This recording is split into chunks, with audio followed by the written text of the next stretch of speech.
नमस्कार, मैं आपके साथ अंजना और आप देख रहे हैं नेशन न्यूज। भारत देश का सर्वाधिक खबरों वाला चैनल जो आपको निष्पक्ष और सच्ची खबरें सबसे पहले नेशन न्यूज पर आपको देखने को मिलती है। आइए बढ़ते हैं आज की बड़ी खबर की ओर। एलन मस्क पर भड़की इन्फ्लुएंसर लॉरा लूमर, चीन का मोहरा होने का आरोप, ट्रंप की मानी जाती हैं बड़ी समर्थक। इन्फ्लुएंसर लॉरा लूमर ने अमेरिकी उद्योगपति एलन मस्क पर चीन का मोहरा होने का आरोप लगाया है।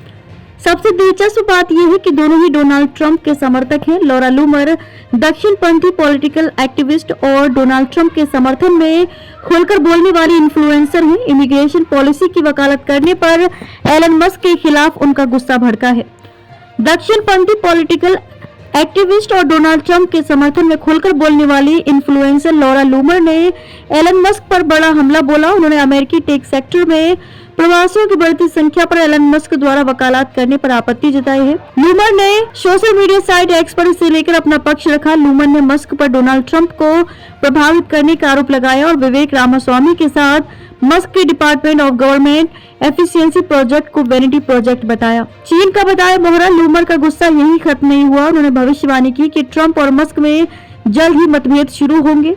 हालांकि एलन मस्क ने लूमर के आरोपों को ट्रोल कहकर खारिज कर दिया, लेकिन लूमर ने हमला करना जारी रखा।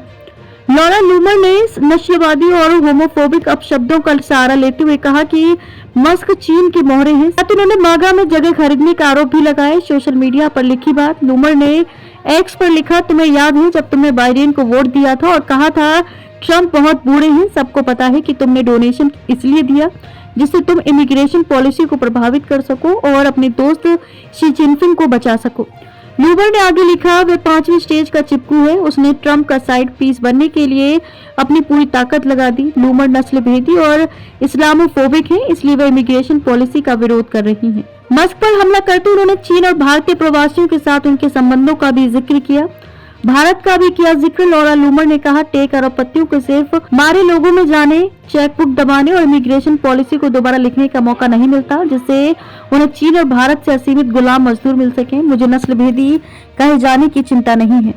अब तक के लिए बस इतना ही। फिर मिलते हैं कैसी ही बड़ी खबर के साथ। तब तक के लिए नमस्कार और देखते रहिए नेशन न्यूज। ताजा अपडेट के लिए हमारे YouTube चैनल व Facebook पेज को लाइक सब्सक्राइब जरूर करें। धन्यवाद।